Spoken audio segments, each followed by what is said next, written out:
Hello friends, કેમ છો બધા? આજે આપણે બનાવીશું તુવેરના ટોઠા.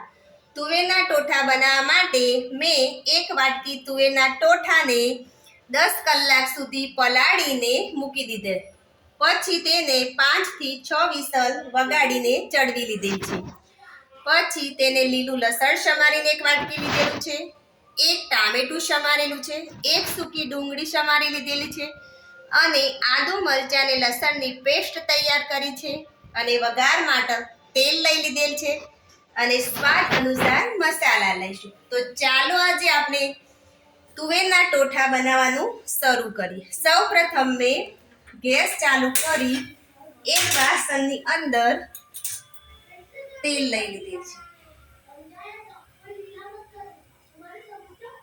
તેલને ગરમ થવા દઈશું.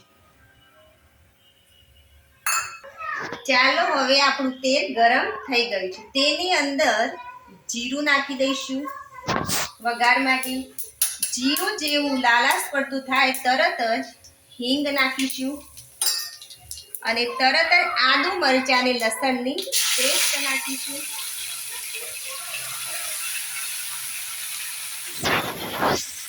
આદુ મરચાં લસણની પેસ્ટ નાખ્યા પછી એક સૂકી ડુંગળી નાખીશું.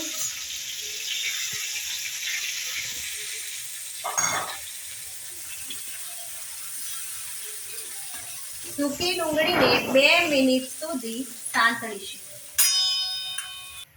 ચાલો હવે આપણી સૂકી ડુંગળી ચડી ગઈ છે, 2 મિનિટ થઈ ગઈ. હવે તેની અંદર લીલા લસણને એક વાટકી જે સમારીને મૂકેલ તે નાખી દઈએ.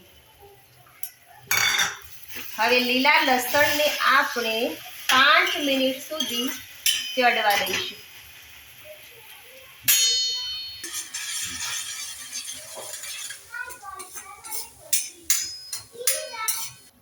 ચાલો હવે આપણું લીલું લસણ ચડીને તૈયાર થઈ ગયું છે. હવે તેની અંદર એક ટામેટાને એડ કરી દઈએ. હવે આ ટામેટાને આપણે 2 મિનિટ સુધી સાંતળીશું.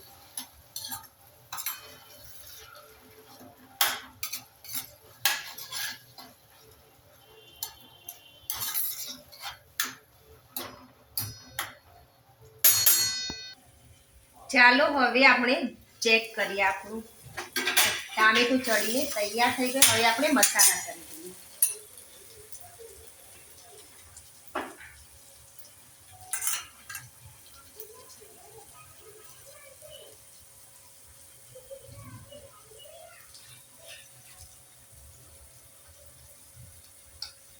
મસાલાની અંદર લાલ મરચું અને આ ધાણા જીરું મીઠાને બાફતી વખત નાખ્યું હતું, તો સ્વાદ અનુસાર થોડું નાખીશું અને હવે હલાવી દઈશું.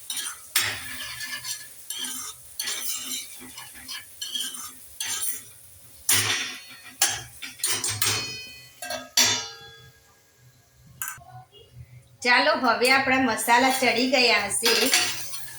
હળદર, ધાણા જીરું અને સૂકું મરચું ને મીઠું. હવે તેની અંદર આપણે બાફેલી તુવેર એડ કરી દઈએ અને છેલ્લે ગરમ મસાલો નાખીશું.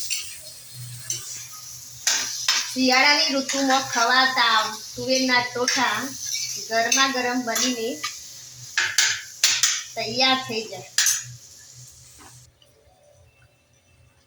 હવે આપણે તેની અંદર ગરમ મસાલો એડ કરી દઈએ અને 2 મિનિટ સુધી ચડવા દઈશું.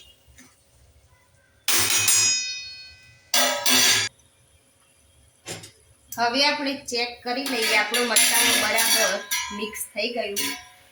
આપણા તુવેરના ટોઠાની અંદર સરસ તેલ ફૂટીને તૈયાર થઈ ગયું છે. જો તમારે ગ્રેવી વધારે જોઈતી હોય તો તેની અંદર ગરમ પાણી એડ કરી શકો છો અથવા તો તેલ વધારે લઈ શકો. પણ તુવેરના ટોઠાની અંદર તેલ વધારે લેવાથી તુવેરના ટોઠા આપણા સારા બને છે.